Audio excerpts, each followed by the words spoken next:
Good morning and welcome to the BioXcel Therapeutics First Quarter 2021 Financial Results Conference Call. At this time, all participants are on a listen-only mode. If during the conference you require operator assistance, please press *0 on your telephone keypad. After the presentation, there will be a question and answer session. If you would like to register a question, you may press *1 on your telephone keypad. Just to remind everyone, certain matters discussed in today's conference call and/or answers that may be given to questions asked are forward-looking statements that are subject to risks and uncertainties related to future events and/or future financial performance of the company. Actual results could differ materially from those anticipated in these forward-looking statements. The risk factors that may affect results are detailed in the company's most recent public filings with the U.S. Securities and Exchange Commission, including its quarterly report on Form 10-Q for the quarterly period ended March 31st, 2021, which can be found on its website at www.bioexceltherapeutics.com or on www.sec.gov. As a reminder, today's conference is being recorded. Joining us on today's call are Dr. Vimal Mehta, Chief Executive Officer, Richard Steinhart, Chief Financial Officer, Will Kane, Chief Commercial Officer, Vince O'Neill, Chief Medical Officer, Frank Yocca, Chief Scientific Officer, and Reina Benabu, Chief Development Officer. It is now my pleasure to turn the call over to Dr. Mehta, the CEO of BioXcel. Thank you, sir. Please go ahead. Thank you, operator. Good morning, everyone, and thank you for joining our conference call to discuss BioXcel Therapeutics' financial results and business highlights for the first quarter of 2021. We appreciate everyone's time and attention. This quarter, we have remained committed to accomplishing our long-term goals for our neuroscience candidate, Bxel 501, with an emphasis on advancing our dementia development program as well as building the commercial readiness infrastructure needed to support the potential launch of our first two indications. Starting off with dementia, we are very pleased with the tremendous advancement we have made with this indication, from successful data readout to the receipt of breakthrough therapy designation from the FDA. In first quarter, we announced positive data from the Tranquility study, our phase 1b/2 trial for the acute treatment of agitation associated with dementia, which included patients with Alzheimer's disease. To summarize, 501 was well tolerated with statistically significant reductions in agitation achieved at 2 hours post-dose with both 30 and 60 microgram cohort as measured by primary and secondary endpoint. Also, the supplemental 40 microgram dose cohort study was initiated and is progressing well. These results aim to provide development path to a pivotal program and provides a strong foundation for our broad dementia development strategy. We are highly encouraged by 501's potential in dementia. We believe it has broad applicability in treating not just acute agitation, but the full spectrum of agitation across care settings. Supported by the Tranquility results, we received FDA breakthrough therapy designation for Bxel 501 for the acute treatment of agitation associated with dementia, another win for this indication. This designation highlights the need for alternative treatment options for this underserved patient population and potentially offers an expedited development and regulatory review for 501. With our end of phase 2 meeting with the FDA in the near future, we look forward to discussing our registrational development strategy for dementia, solidifying the trial design, as well as initiating the late-stage program in the second half of this year. Approximately 6 million individuals in the U.S. are living with dementia, and of that, 70% experience agitation episodes. This market is a huge opportunity that is largely untapped. Following decades of research, there are still no safe and effective treatments that directly target agitation commonly seen with the dementia patient, including Alzheimer's patients. We are thrilled by the potential to be the first company to develop a therapy designed to address this significant patient and caregiver need. In parallel, we are making great strides with commercial readiness initiatives in hopes of bringing the first treatment to specifically address schizophrenia and bipolar disorder related agitation to the U.S. market. Back in March, we announced that we have completed the submission of our NDA application to the FDA, supported by positive data from the pivotal Serenity studies reported last July. This is our first NDA for our neuroscience program, and we expect a response from the FDA this month regarding the submission. On the commercialization front, we are continuing to advance our preparations for commercial readiness. These initiatives have included making key hires for both commercial and medical teams. In March, we deployed our medical science liaison and medical managed care teams. Additionally, we are completing the design of our sales force size and structure.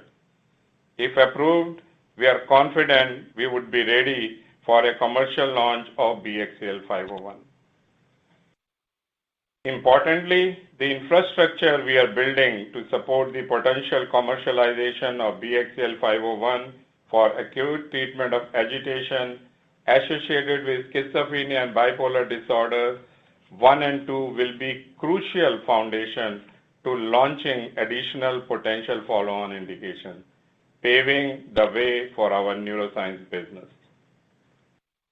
Recently, in tandem with Mental Health Awareness Month, we launched an education campaign on agitation in neuropsychiatric diseases such as schizophrenia and bipolar disorder, called Boiling Point. This campaign intends to shed light on the importance of prompt and cooperative de-escalation in the acute treatment of agitation. Our interactive website at partnersincalm.com aims to educate healthcare providers. Importantly, our strategy for commercializing 501 for the treatment of schizophrenia and bipolar disorders includes agitation associated with dementia as well as other possible indications. We have already benefited broadly from the market research, payer and advisory board meetings we have held with a deeper understanding of the agitation treatment landscape. We will continue identifying key learnings and insights as we roll our commercial plan for schizophrenia and bipolar disorder that will help lay the foundation for the much larger dementia opportunity. With the preparations for U.S. commercialization on track, we are excited to announce that our strategic plans for geographic market expansion in Europe are also underway. Utilizing our NDA package, we expect to file a marketing authorization application with the European Medicines Agency for the treatment of acute agitation associated with schizophrenia and bipolar disorders 1 and 2 in the second half of this year. We are committed to delivering transformative neuroscience medicines to the global population through regulatory expansion opportunities and potential strategic partnerships to help commercialize 501 in Europe. Adding to our geographic expansion strategy, we recently strengthened our Bxel 501 IP portfolio with the issuance of 2 Japanese patents. The first covers method of treating agitation, which will expire no earlier than 2037, and the second is directed to film design, which will expire no earlier than 2041. All these achievements serve as foundational building blocks for expanding our global footprint. While we continue to prioritize our dementia and schizophrenia bipolar programs, we believe that 501's differentiated mechanism of action has the potential to treat a wide spectrum of agitation across neuropsychiatric and neurological disorders. We are confident this candidate has the potential to be used across an array of treatment settings where there are large unmet needs. Recently, we reported data from the RELEASE study, our phase 1b/2 trial of Bxel 501 for the treatment of opiate withdrawal symptoms. This trial marked our first time testing 501 as a subchronic treatment, twice daily dosing over 1 week. We were encouraged that we met the primary safety endpoint and were able to identify a dose range that was generally well tolerated and resulted in numerical improvements in retention in this difficult to treat fentanyl-enriched patient population. According to the latest estimates from the CDC, synthetic opioid fatalities rose by an unprecedented 55% during the 12 months ending in September 2020. The growing use of fentanyl is becoming a significant national health crisis. Based on these statistics, we believe there is an important need for new treatment options to help address this mounting crisis. We will continue to analyze these results in collaboration with our highly distinguished advisors regarding potential next steps for this important condition. The RELEASE data also supports further investigation of different dosing regimens across additional indications and treatment settings. As you can see, we have laid a robust clinical foundation for our Bxel 501 program, conducting a total of 7 clinical trials in over 800 subjects across a range of diseases in just over 2.5 years. We have now demonstrated the potential for robust treatment effect for alleviating acute agitation in 3 distinct indications: schizophrenia, bipolar disorder, and dementia. We have made significant progress on our strategic initiatives in building an integrated organization encompassing artificial intelligence, research and development, medical and commercial capabilities to deliver innovative medicines to patients. At Bioexcel, we are passionate about the potential to bring novel treatments in neuroscience and immuno-oncology to the millions of patients who lack effective and tolerable options while also creating value for our shareholders. Now, I would like to turn the conversation to our immuno-oncology clinical candidate, Bxel 701. It is an oral immunomodulator designed to stimulate both innate and adaptive immune systems, potentially turning cold tumors to hot. 701 is designed to be a potent inhibitor of DPP-8 and 9 that may activate inflammasomes, resulting in the release of pro-inflammatory cytokines in the tumor microenvironment. As you know, despite checkpoint inhibitor therapy undoubted success, many patients do not respond to them, particularly cold tumors such as aggressive form of prostate cancer. We are excited about Bxel 501's novel mechanism of action to combine with a checkpoint inhibitor and are encouraged by our IO program to date.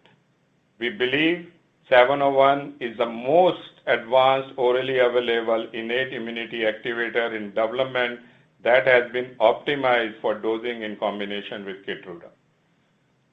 701 is currently being evaluated in 2 combination trials with Keytruda for the treatment of several advanced cancer types, both cold and hot tumors.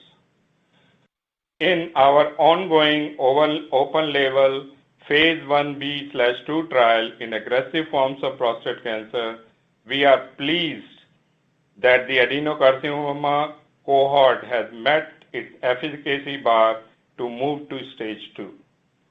The trial will now continue to full enrollment, and updated efficacy data are expected to be reported this year.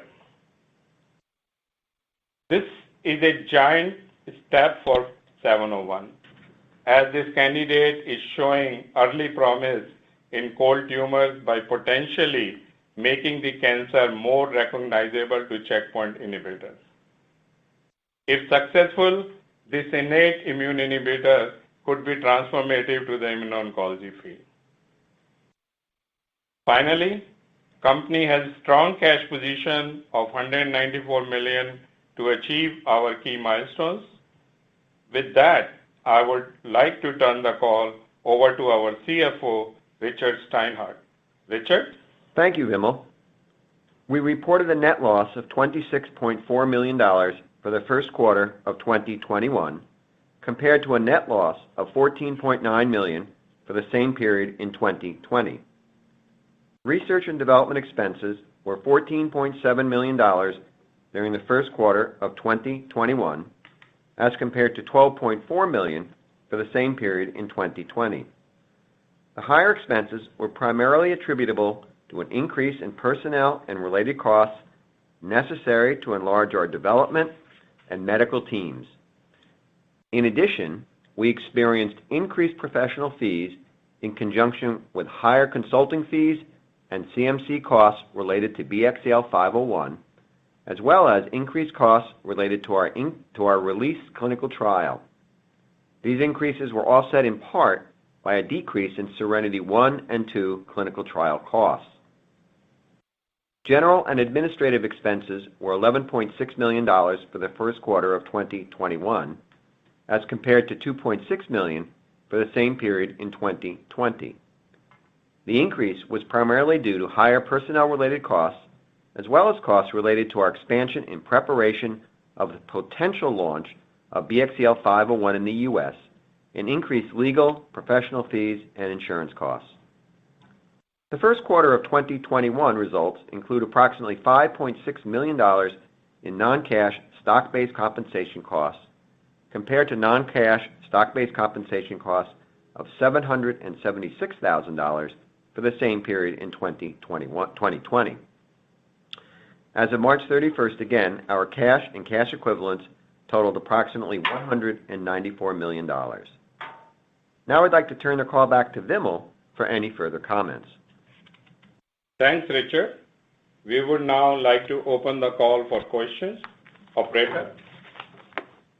Thank you. The floor is now open for questions. If you would like to ask a question, please press *1 on your telephone keypad at this time. A confirmation tone will indicate your line is in the question queue. If you would like to remove your question from the queue, please press *2. For participants using speaker equipment, it may be necessary to pick up your handset before pressing the star keys. Once again, that is *1 to register a question at this time. We do ask that you please limit yourself to one question and 1 to 2 follow-up questions. Our first question today is coming from Jeff Meacham of Bank of America. Please go ahead. Hey guys, this is Greg Harrison on for Jeff. Thanks for taking the question. So as you look forward to a pivotal trial in dementia, what are your preferred characteristics you'd target in your end of phase 2 meeting with the FDA? Just wondering if you'd be able to potentially run a smaller trial given the existing safety track record of 501 and get the indication added to the label sooner. Greg, thanks for the question. This is Vimal. We are planning a meeting with the FDA to get alignment on the things you exactly mentioned, the clinical trial design and what is the size of the trial needed and what is the size of the safety database needed. So we will get the clarity on all of that soon once we have a meeting with the FDA.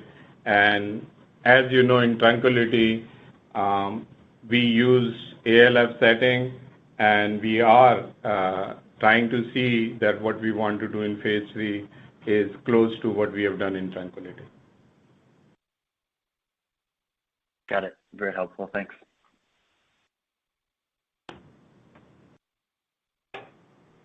Thank you. Our next question is coming from Greg Savanay of Goldman Sachs. Please go ahead. Hi, team. Thanks for taking the question. This is Anna on for Greg Stefanovich. Just one quick question from us. Could you provide a little bit more color on the Placidity enrollment and, the burden of COVID-19? Just a little color would be helpful. Thanks. We initiated the sites in Q1, and after opening a couple of sites, we realized that there were operational difficulties in enrolling the patients and opening additional sites. So we decided to voluntarily pause enrollment until we assess what is the optimal step to take to initiate the trial. Great, thanks. And do you expect that the timelines would be slightly delayed in terms of getting first signs or first signals of data? Once we have assessed what the operational challenges are and how we're going to overcome, then we will be able to provide a guidance on the timeline. Great, thanks so much. Thank you. Our next question is coming from Brian Mills of Jefferies. Please go ahead. Hi, thanks for taking our questions. So I was wondering if you could talk a little bit about the 501 commercial launch preparations. And have you encountered any logistical challenges due to COVID? And when do you expect to hold meetings with P&T committees? Thanks. Sure. Thanks, Brian. This is Will Kane, and I'll address your question. So our preparation for the launch is ongoing, and we're making steady progress. Everything, is coming together. We've completed a good chunk of market research to help inform us, and the product does receive positive reviews by hospital-based clinicians as well as pharmacy directors. So we consider that a positive signal relative to the receptivity to 501. They also clearly recognize the unmet need, particularly in the patients who are treating in the hospital setting. And as I said, the profile does motivate them. We don't anticipate at the current time, impacts of COVID simply because we're a ways away from the launch, and that's going to require tracking over the next several months.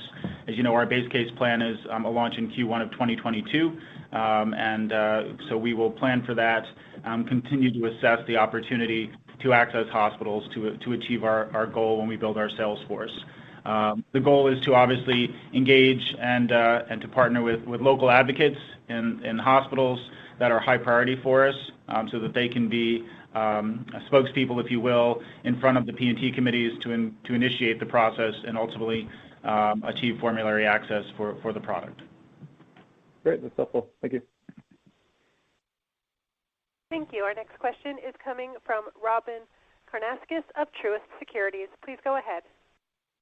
Hi, guys. Good morning. Thanks for taking the question. I guess one for Will. You said you talked about the structure for the sales force and for marketing of the drug. Do you have any updated thoughts on either, feedback from, you mentioned payers, like what kind of feedback are you getting from the payers, and any updated thoughts on the structure of your sales force? And then just as a follow-up, can you just give a update on enrollment of the PTSD and delirium trials? Thank you. Sure. Hi, Robyn. Thanks for the questions. I'll obviously start. So as it relates to feedback, if you will, from payers, we have, as I said, done some market research with both payers, but more importantly with hospital-based P&T committee members such as pharmacy directors. As I said, the profile of the drug is very well received. They recognize the unmet need, as I stated previously. Hospitals are a more price-sensitive segment of the market, and so we're looking to understand what level of discounting, if you will, off a WAC price may be necessary to achieve the formulary access that we are shooting for, which is broad-based, right? Because the product has applicability across a variety of a spectrum of patients with agitation associated with schizophrenia bipolar disorder. So what I would say is feedback so far has been positive. We have more work to do certainly on the pricing front as we get closer, which we will continue to do, and as we engage more and more P&T committee members directly through both the medical managed care team and then ultimately when we field an account management team in the second half of this year, which is on schedule. In terms of the structure of the field force, I guess I'm pleased to say that as we continue the analysis to finalize the size and structure, it is pretty much on par with what the initial thinking was 75 to 100 representatives, probably closer to 75 as we think through the process. We have already identified high potential hospitals that would constitute the core. That's about, as we indicated previously, that's about 1,500 or so. And so the next step is to continue to profile them to understand things like P&T, scheduling processes, who the local advocates are, et cetera, to help us prepare for engagement with them. Robin, this is Vimal. Regarding the update on the PTSD, as you know, that is a trial we are conducting with Yale and VA. It's a IST, so they are working towards the goal of initiating the trial. As we get update that they have initiated, we will be able in a position to communicate. For the delirium, which I mentioned, the placidity, we had some operational challenges in the ICUs in the current environment to enroll patients as well as to be able to open additional sites. So we have voluntarily paused delirium, and we continue to be focused on our 3 priority indications: schizophrenia, bipolar, and dementia.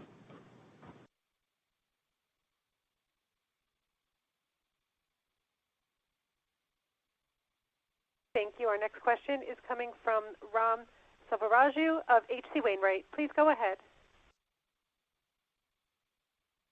Hi, thanks very much for taking my questions. Can you hear me? Yes, we can hear you. Okay. Firstly, with respect to the European perspective on 501, can you perhaps elaborate on what you consider to be the most optimal and effective way to commercialize the drug, if you anticipate establishing your own commercial infrastructure in Europe, or if you're going to seek a partner? And if you are going to seek a partner, can you give us a sense of what you think is likely to be the optimal timing for that, either ahead of or post-approval? Thanks.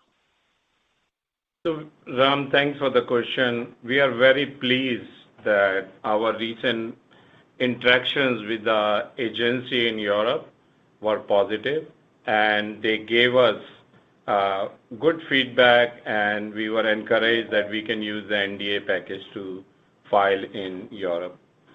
Having said that, which we are planning to file in second half of this year, our strategy as a company is to launch this product in US ourselves and seek a partner in Europe. And with this filing, once we get this filing, it definitely creates more interest because now there is a definitive path to the regulatory approval. And we'll continue to explore the opportunity to find the relevant partners. We obviously get approached by some partners and see who has the relevant capabilities, not only for schizophrenia and bipolar, for our other upcoming indications, including dementia. Okay, and then just a quick follow-up on the delirium side of things. Are you envisioning the possibility of conducting a new study somewhat along the lines of placidity, but that doesn't involve focusing on COVID-19 patients exhibiting acute delirium, rather patients who are exhibiting delirium in the post-surgical setting? And do you think that it would be feasible to conduct such a study without running into the same logistical problems that you previously had? There are 4 settings for delirium: ICU, post-operative setting, medical wards, and ER. So we have a choice to make that in any of those settings, trial can be conducted. We chose ICU for very fundamental reason. There was a data available with IV Dex about a proof of concept that when Dex was used, all patients responded who were refractory to haloperidol. So that was the rationale to choose the ICU, but considering the operational difficulties, medical ward can be another very viable option. Thank you. Thank you. Our next question is coming from Yatin Sanjaya of Guggenheim Partners. Please go ahead. Good morning, guys. Thank you for taking my question. With regard to the potential dementia-related agitation study, is there a thought of going after dementia, or could you narrow it to a particular dementia subset, like let's say Alzheimer. Just wanted to get a sense, the learning that you might be applying from what happened at Acadia. Yasi, thanks for the question. In our Tranquility trial, our majority of the patients were Alzheimer's patients. If you look at it, they were about 85% or more. And then second largest was vascular dementia. When we looked at the data, we did not see, in our subgroup analysis, much difference between the two types of dementia population. And the third was FTD. We did not have Parkinson's patients as well as Lewy body. So we are already narrow in terms of our dementia subpopulation. And what you mentioned, what learnings can we have? We learn from that, and then we will have a conversation with the FDA. What is the most optimal path to get to the SNDA? Is it the dementia with Alzheimer's as the major subtype and some of the other dementia which I mentioned, or it's only Alzheimer's? Those things need to be discussed with FDA. Got it. And then just one question on 701.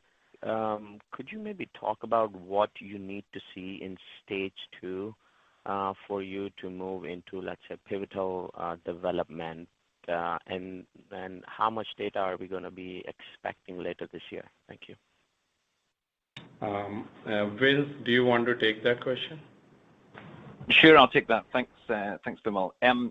So as you may recall, the study is divided into stage 1 and stage 2. So 15 patients in stage 1, and then a further 13 patients in stage 2, so 28 patients in total.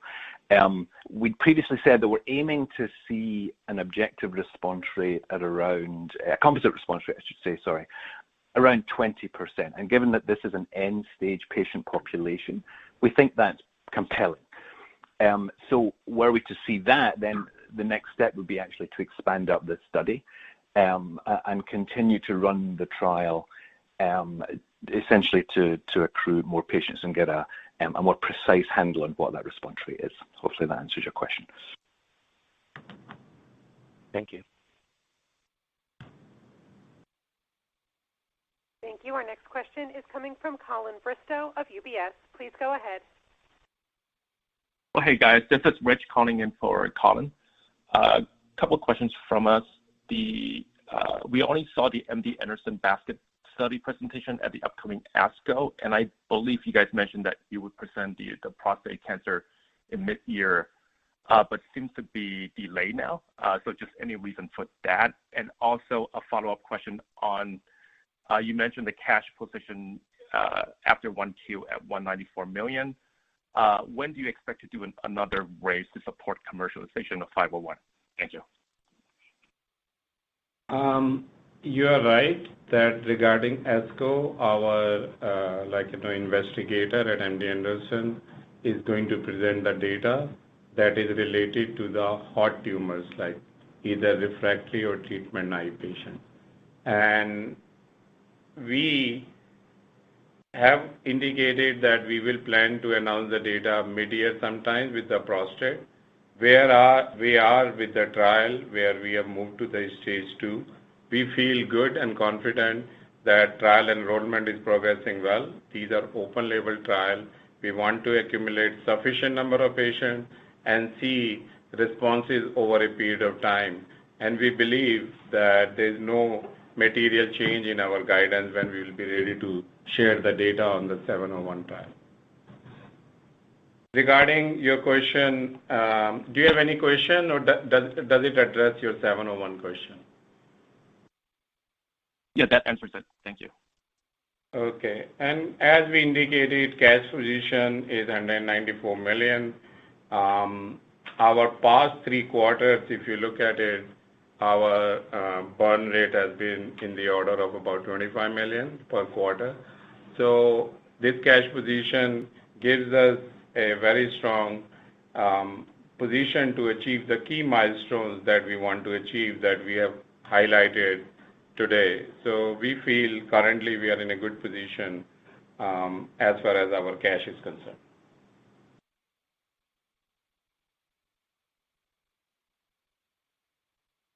Thank you. Our next question is coming from Sumant Kulkarni of Canaccord. Please go ahead. Good morning. Thanks for taking my questions. I have a couple. So first, we know you said you expect potential acceptance of your 501 NDA this month, and we're right at the 60-day mark since your press release. So could you characterize any new interactions with the FDA that you might have specifically had on this NDA after submission?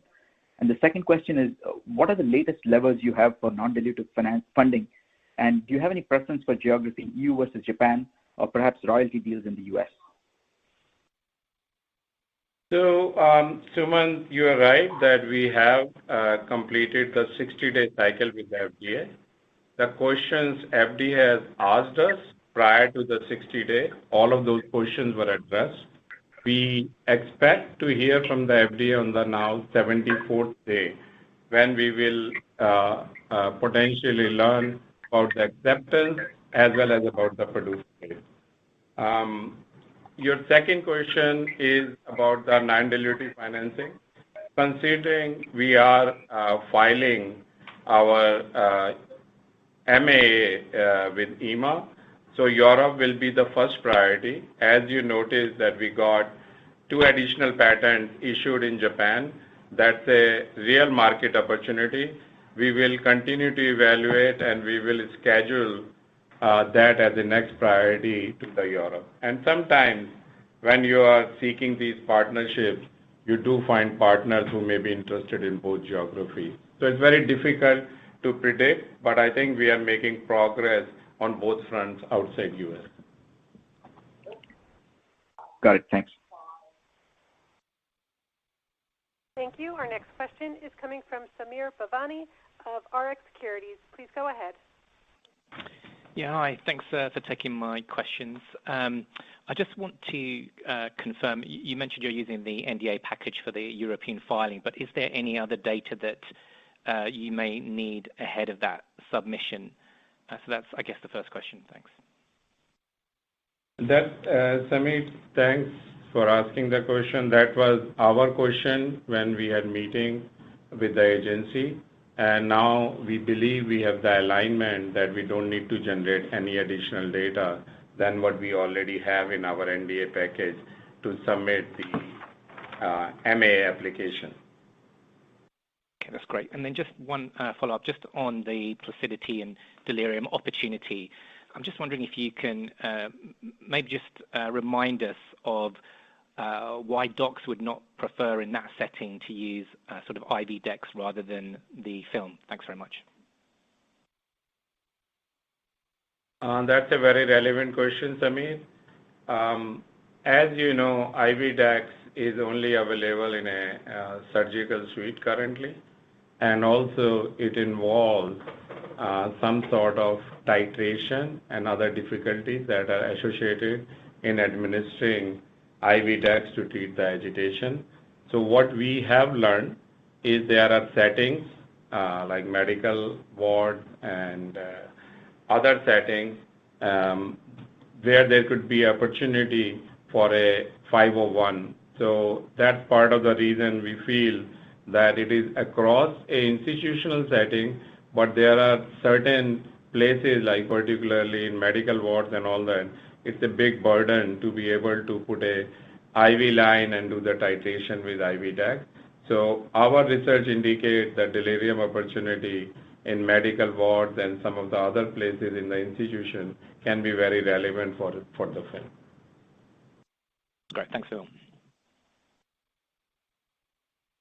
Thank you. Our next question is coming from Anita Deshayan of Berenberg Capital Markets. Please go ahead. Hi, good morning. Thanks for taking my question. Just a couple here. Can you talk about the enrollment rate in the Tranquility expansion study?